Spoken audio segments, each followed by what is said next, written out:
Pasangan artis Vena Melinda dan Ferry Irawan, rupanya akan melangsungkan akad pernikahan mereka di Bali.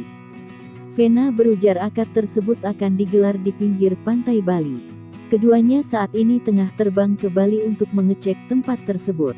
Iya, kami kan harus lihat venue, karena akad nikahnya enggak di masjid.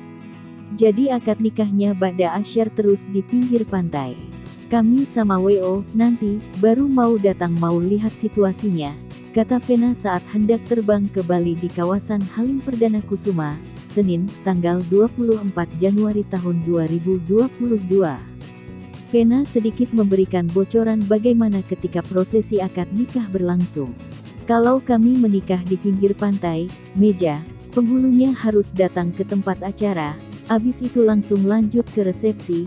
Jadi enggak lama, antara akad nikah sama resepsi cuma beda 2 jam, tutur Vena lagi. Karena memang tempatnya bagus banget, alam banget. Belum pernah aku menikah di alam terbuka ya, ungkap Vena menambahkan. Diketahui, Vena dan Ferry akan melangsungkan pernikahan di Pantai Medewi, Jembrana, Bali. Adapun alasan Vena memilih tempat tersebut sebagai tempat mengikat janji suci.